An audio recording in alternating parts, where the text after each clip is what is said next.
Assalamualaikum warahmatullahi wabarakatuh. Para wargi mitra kaum dangu sadayana, alhamdulillah dina danget ayeuna urang sadayana tiasa patepang dangu deui dina carita Tatar Sunda. Urang sami-sami neraskeun hanca carita Tatar Sunda anu katunda dina judul dongeng Sareupna di Pajajaran karangan Bapak Aan Merdeka Permana. Sakumaha biasa ieu dongeng Sunda didugikeun ku channel anu dipika meumeut ku urang sadayana. Ka para wargi mitra kaum dangu anu mikalandep kana dongeng Sunda, mangga tiasa subscribe dina channel anu parantos disayogikeun.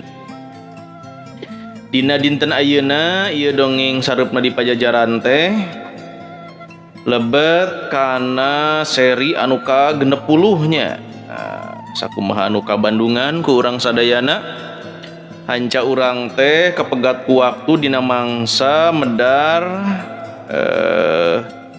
kaayaan di puseur dayeuh Pajajaran teh nya harita nuju aya Sinewaka teh gempangan. Tah kumaha lajengnna ieu carita? Mangga urang sami-sami bandungan ku sadayana, mudah-mudahan sakali deui ieu dongeng janten landong pangbeberah kana manah kanggo urang sadayana. Mangga wilujeng ngedangukeun Sareupna di Pajajaran dina seri anu ka-60.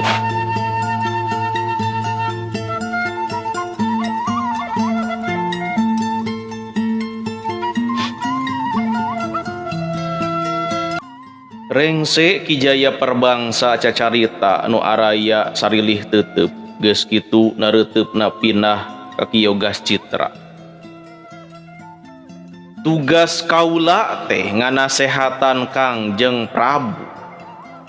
Ari eusi nasehat ka raja diantarana alata nampa laporan-laporan ti mamana ngeunaan kaayaan nagara. Nyahayu urang asongkeun ieu perkara kalawan teu didingding kelir ceuk Kiyogas Citra. Kituna teh bari ngareret ka Ki Purohita Raga Suci. Diteuteub sarupa kitu Ki Purohita Raga Suci unggut-unggutan.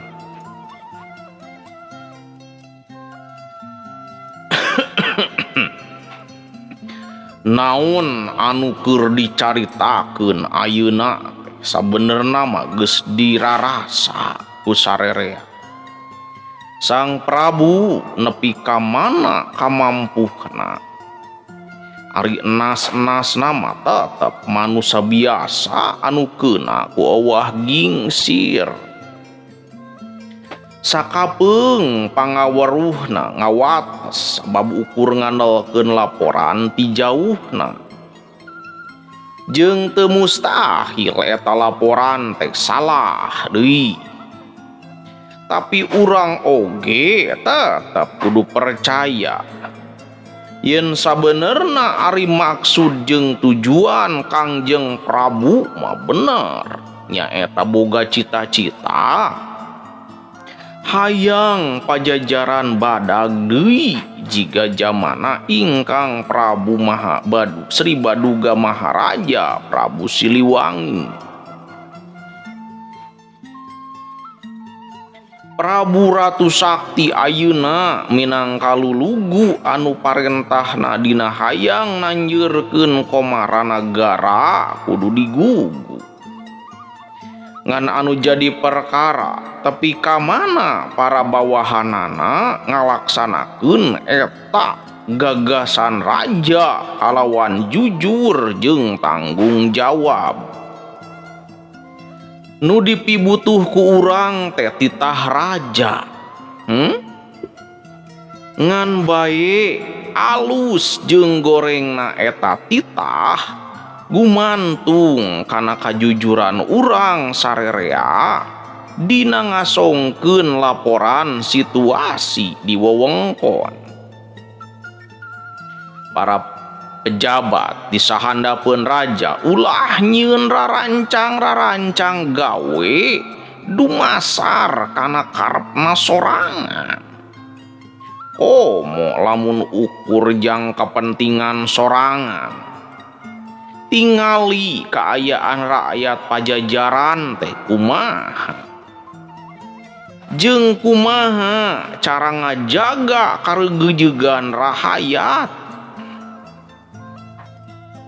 Kapan ari nas nama raja jeung pamarentahan teh kudu babakti ka rakyat lain sabalikna. Ceuk Ki Purohita Raga Suci itu nate bari sacara singget inyana nerangkeun sajarah zaman baheula nyaeta dina zaman abad ka-8. Cenah dina zaman harita disisieun situ Cangkuang leles Garut aya karajaan Kandita. Nu jadi raja jujulukna Prabu Kanditan Suwang Pangkasan. Salila 140 tahun inyana mimpin negara lain alatan hawak mung diganti. Tapi ku sabab rakyat mung ditinggalkeun ku anu jadi raja sabab kawijakan-kawijakanana karasa mawa jamuga ka rakyat.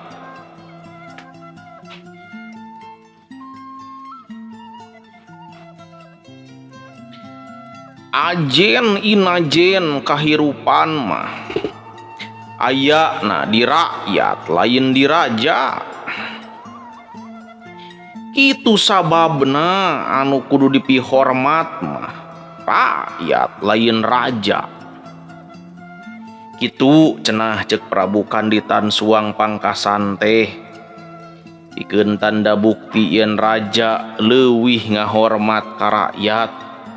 Sagala pakaian negara sina dipakieuhkeun ku rakyat tur hasilna jang kapentingan babarengan.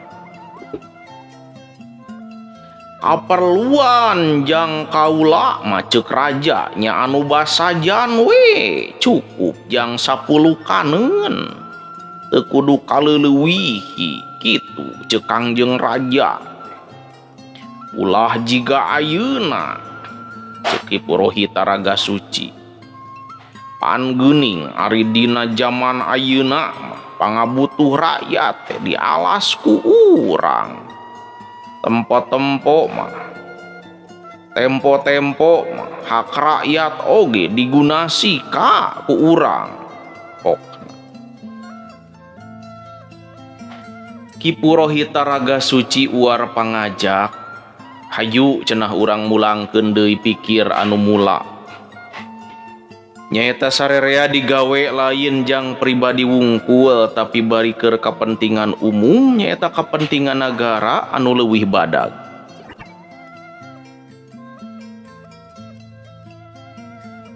Salami ieu jisim kaula sareng Gusti Yogas Citra toleh paheyeuk-heyeuk leungeun.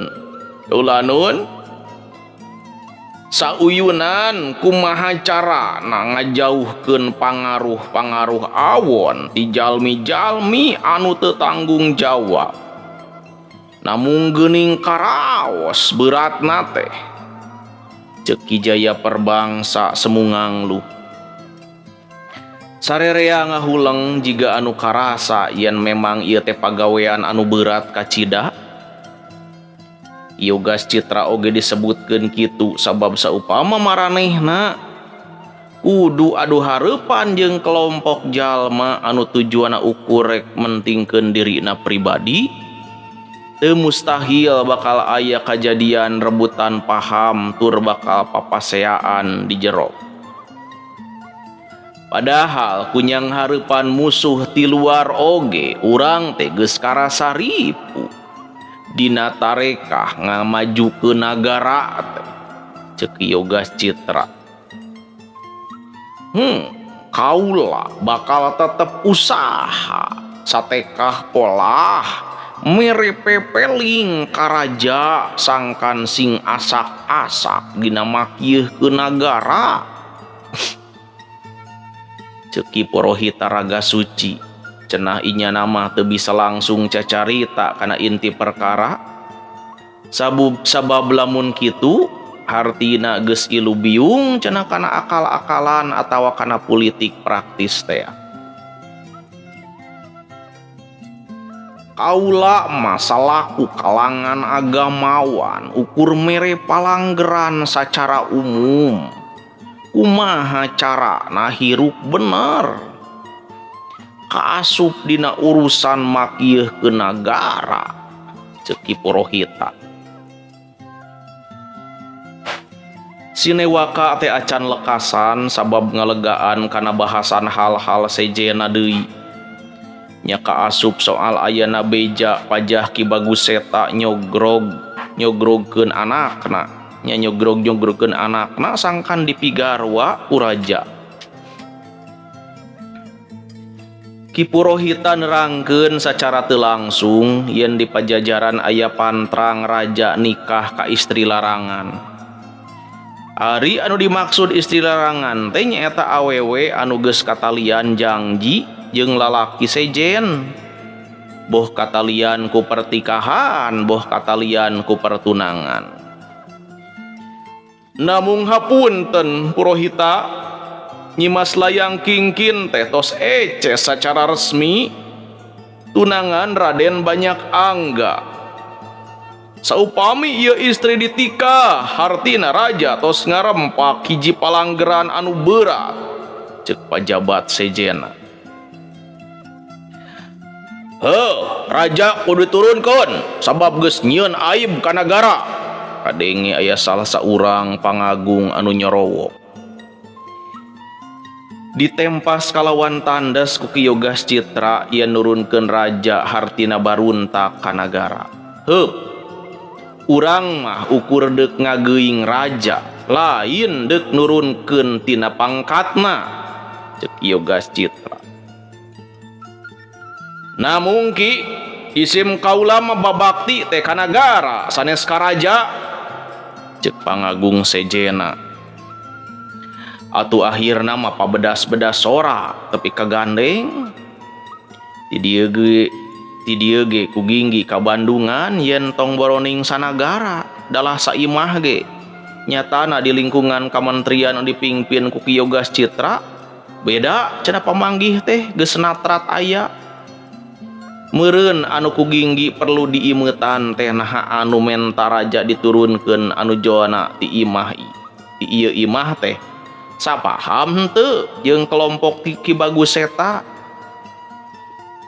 Nah usulan nurunkeun raja teh memang jang karegejegan nagara atawa meleg-meleg jang kauntungan pribadi. Raja teh geus pilihan hiang, pilihan Sang Hyang Kersa, Sang Hyang Musti, Gusti Nu Maha Agung. Artina ukur ku kersana Sang Hyang Musti raja turun atawa naik. Lamun urang anu maksa hasilna bisa kapaksa sabab teu dipirido ku hyang, cek Yogas Citra. Geus kitu Ki Purohita Raga Suci milu nyarita ngan intina saluyu jeung pamadegan Ki Yogas Citra. Ieu Sinewaka lain rek cacarita soal kumaha tarekah nurunkeun raja, tapi sakadar rek ngasungkeun panca parisuda. Ari panca parisuda teh hiji panggeuing, paitna leuwih ti ubar tapi bakal nyageurkeun kana kahirupan, cek Ki Purohita Raga Suci. Saterusna Purohita mere panggeuri ka Ki Yogas Citra salaku panasehat. Pikeun ngageuri ka raja, pikeun ngabolaikeun rarancang ngawin istri larangan teh.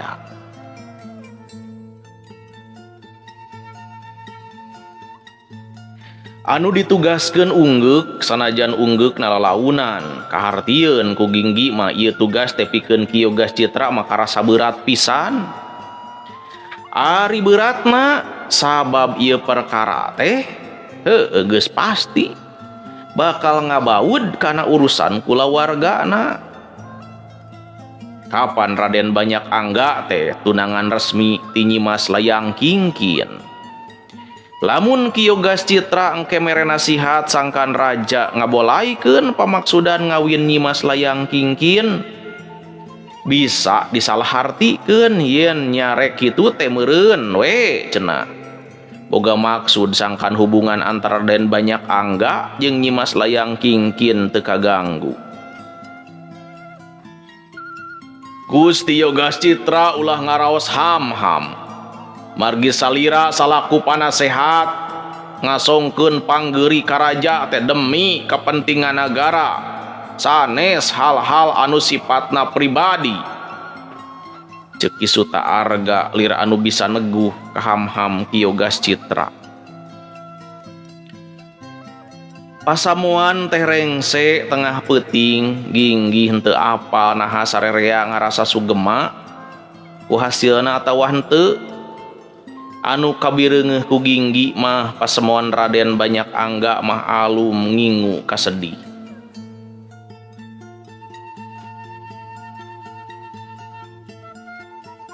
Para wargi mitra kaum dangu sadayana, peuting ieu peuting katilu Ginggi cicing di lingkungan Puri Yoga Citra.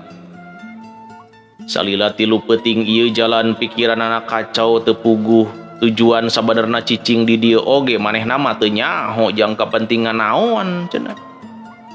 Manehna cicing di dieu saliwat mah jiga eukeur ngalaksanakeun tugas Ki Banaspati. Kapan ti heula Ki Banaspati geus marentahkeun yen salianti kudu bisa maehan Suji Angkara teh oge kudu bisa nyulusup ka jero Puri Yoga Citra. Lamun ayeuna geus aya di lingkungan Puri Yoga Citra jiga nu nya we yen Ginggi teh geus ngahasil ngajalankeun misi anu ditibankeun ka dirina.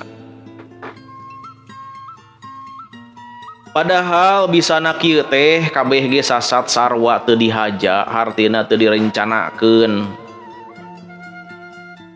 Ka Ginggi kudu jiga ayeuna kieu bisa jadi Ginggi cicing di dieu alatan dianggap geus jasa ngagagalkeun rencana jahat Suci Angkara anu rek ngaruksak kasucian diri Nyimas Dewi Banyak Inten.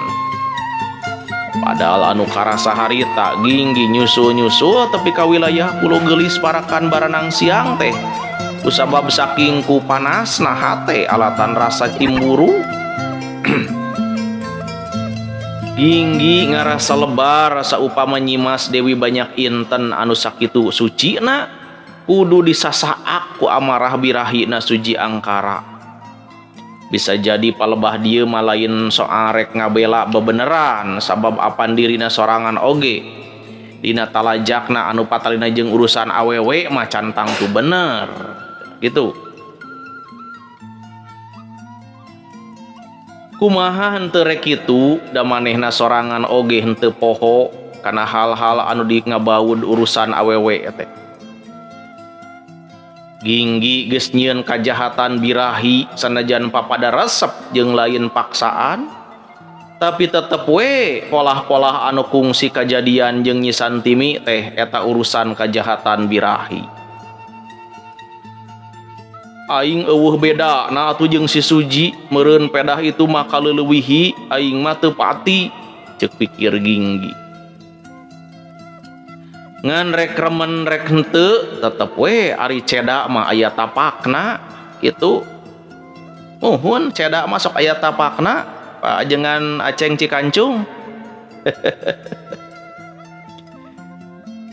Nyi Santimi lamun boga pandangan goreng ka Suji Angkara sabenerna mah ka Ginggi oge kudu sarua tapi nah ka Ginggi daek ari ka Suji Angkara nolak. Meureun palebah dieu mah urusan suka jeung teu suka dina harti sejen lain urusan goreng jeung alusna tapi urusan sapaham henteu na nya utama na dina urusan cinta birahi.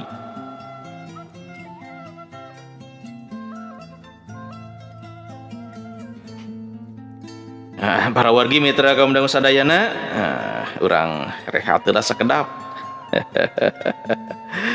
Aduh, haturan ya ka sadayana anu masih kene manco ka dina channel dongeng Sunda Mang Aa. Mudah-mudahan sadayana nuju aya dina kaayaan sehat walafiat, nuju aya dina ginanjar kawilujengan dina danget ayeuna, aya dina lindungan Allah Subhanahu wa taala, sehat lahir teu mekaning batin, amin ya Allah ya rabbal alamin. Aturan ka Pak Ajengan Aceng Cikancung ya Majalaya sareng urang Cikancung sadayana mangga diantos subscribe-na. Anu mika landep ya karena pedaran dongeng Sunda. Lajeng ka Pak Ali Alun aturan ujung ngedangukeun ka channel Unda Kapanyawangan, ka Mamah El Hatman di Cianjur aturan ujung ngedangukeun. Lajeng ka Teh Enji di Pandeglang sareng urang Banten sadayananya, mudah-mudahan sarehat tidak danget ayeuna. Ka urang Garut ka channel Sancai Damai aturan ujung ngedangukeun.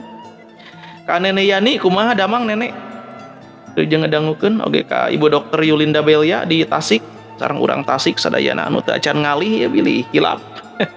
Karena channel anu engalnya. Ka urang Cimahi oge ka Teh Rita Ersih, Pak Ustadz Nurdin di Leresan Meikarta aturan ujung ngedangukeun.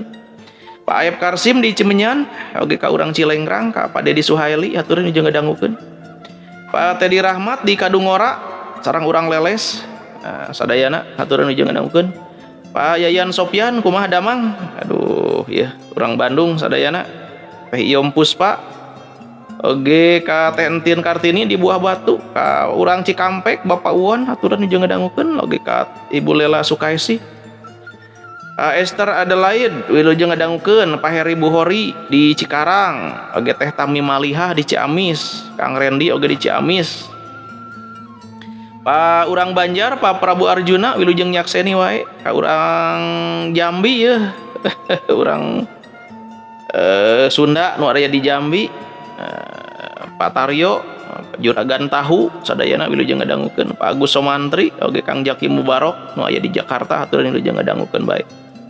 Nu sanesna mah dikumkeun we ka sadayana anu masih keneh mendeko, anu masih keneh manco dina ngadangukeun dongeng, mudah-mudahan sakali deui ieu dongeng katampi kalayan kabingahan oge janten landong pangbaberah manah kanggo urang sadayana. Supados teu nyangkolong teuing kana waktos, mangga urang sami-sami teraskeun deui dongengna.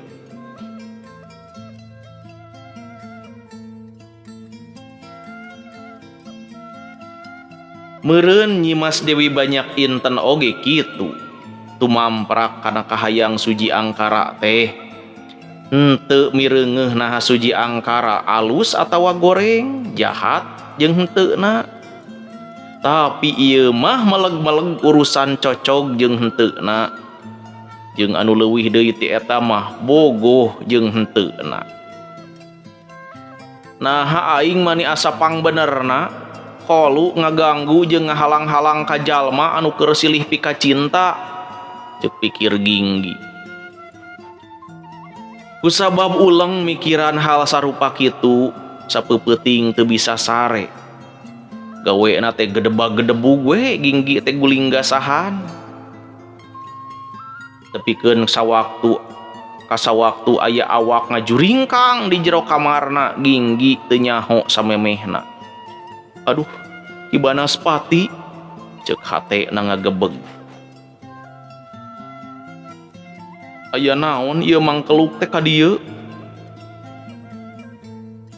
Ki Banaspati mangajega bari nulak cangkeng di tengah kamar ngan paromana jiga anu keur bungah. Syukur.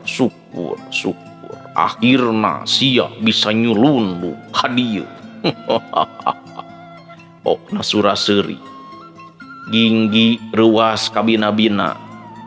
Sakitu luhurna pangabisa Ki Banaspati teh lamun maniat anehna bisa harita keneh nyelakakeun Ginggi, atawa leuwih ti kitu bisa ngalanyawa sakur anu keur aya di ieu puri.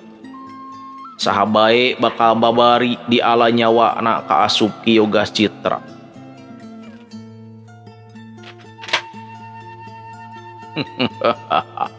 Tapi lamun sia uduk maihan si Yoga Citra keun eta mah pangakhirna. Tugas sia anu utama mah tetep maihan si Ratu Sakti ceuk Ki Banaspati. Ginggi ngabetem teu nembalan naon, sabalikna ari Ki Banaspati mah cacarita sorangan. Loloba nama medar gerakan-gerakan anu geus direncanakeun sacara asa. Ngan loloba na ukur garis badagna, ceuk manehna ari anu rinci namah engke bakal aya dina waktu. Gerakan anu paling rinci mah masih keneh dirusiahkeun kaasup kasia ceuk Ki Banaspati. Ki Banaspati masih tetep baceo ngan bae Ginggi teu ngabandungan sabana omongan Ki Banaspati mah sabab hatena sorangan oge keur guligah apanan. Meureun rarasaan mah geus sakabeh parentah ka Ginggi ditepikeun, da buktina Ki Banaspati ngablesat jiga anu bisa ngaleungit. Ginggi masih tetap diuk dina dipan sarena, hatena tetap guligah.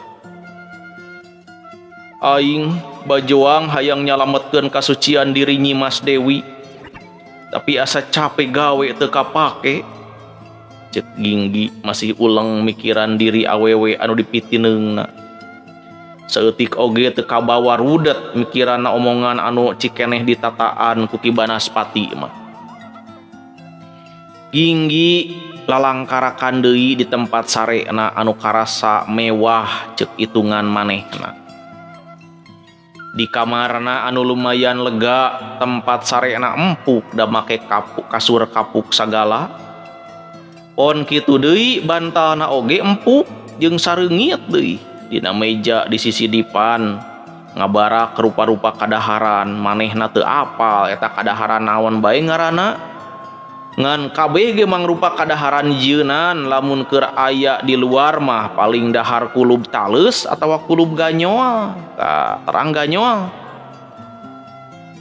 Pilih teu terang ganyol ya. Dina meja mangabarak jenis kadaharan anu meunang ngaropea.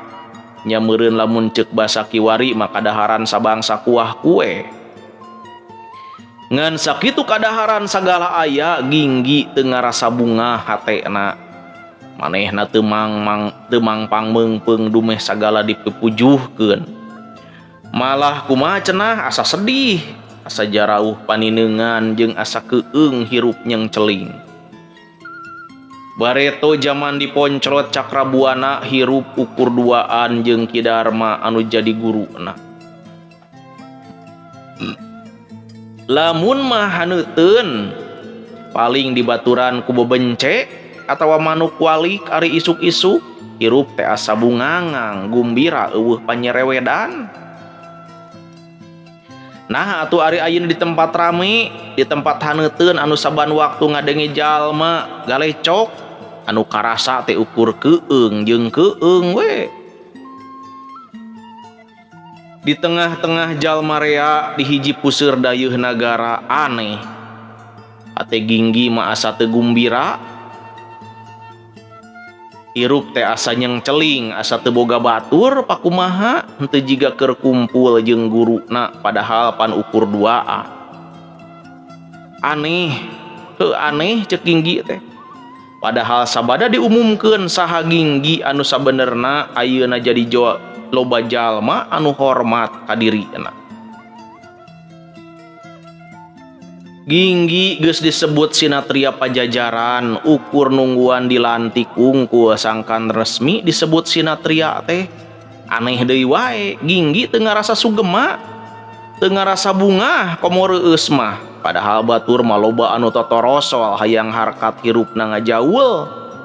Tina cacah kuricakan undak jadi menak. Ginggi bakal dibenum jadi patugas keamanan puri. satingkat aya di saluhureun prajurit atawa 2 tingkat saluhureun ponggawa. Kahareupna lamun boga cita-cita jadi perwira karajaan ginggi kari milu ujian nagara, lamun lulus kemungkinan bakal jadi anggota barisan sarewu bala mati raja. Hiji pasukan elit di kerajaan Pajajaran samangsa Pajajaran dicangking ku Sri Baduga Maharaja Prabu Siliwangi, atawa malah ti 200 tahun katukang samangka sa Prabu Linggabuana nyangking kerajaan Galuh. Pikeun milu ujian sangkan jadi perwira ginggi ukur kudu nyuprih pangaweruh soal politik tata negara. Sabab ari ilmu kamiliteran mah geus boga, ngan sakali deui ginggi asa henteu kataji ku eta perkara teh. Tapi ginggi jadi ras guruna anu sawaktu diponclot Cakrabuana teh weleh mere pepeujeuh yen ginggi kudu bisa bumela ka rakyat Pajajaran nuturkeun tapak lacak para lanceuk sapaguruanana. Hanya kal Ki Darma henteu weruh yen sabenerna mah polah-polah nu jara di muridna henteu jejem atawa pengkuh dina ngajalankeun parentahna. Ki Banaspati, Ki Bagus Seta malah bisa jadi Kirangga Guna, bisa jadi keur marawak karep sorangan, maranehna bisa jadi salah dina ngahartikeun parentah guru. Ki Banaspati jeung Ki Bagus Seta narjamahkeun parentah guru teh punyieun tingkah eudeuh ngarebut kakawasaan.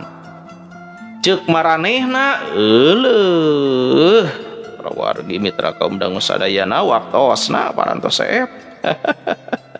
Rubina sakitu heula anu tiasa kapihatur dina dangat ayeuna Padaran Dongeng Sunda hareupna di Pajajaran dina seri anu ka-60. Insyaallah urang sami-sami teraskeun dina seri sareng Padaran anu sanesna. Sakitu nu tiasa kapihatur dina dangat ayeuna hapunten nu kasuhun. Wilujeng kantun wassalamualaikum warahmatullahi wabarakatuh.